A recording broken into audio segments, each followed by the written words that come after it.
Hi guys, my name is Arina. So today I'm going to teach you on how are we going to export our floor plan to JPG.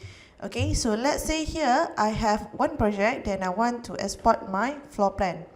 Okay, go to 2D first and then you bring your cursor to drawing and choose whole house for floor plan. Okay, so it will bring you into drawing properties, where you can change the specification to A5, A4, A3 and change the color as well to mixed color and black white.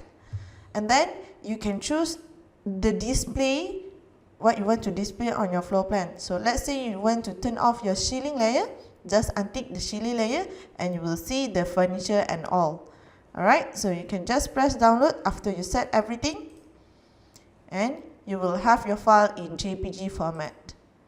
So this is the example of my floor plan where I can see everything on the floor plan. Alright, so that's all from me. Thank you.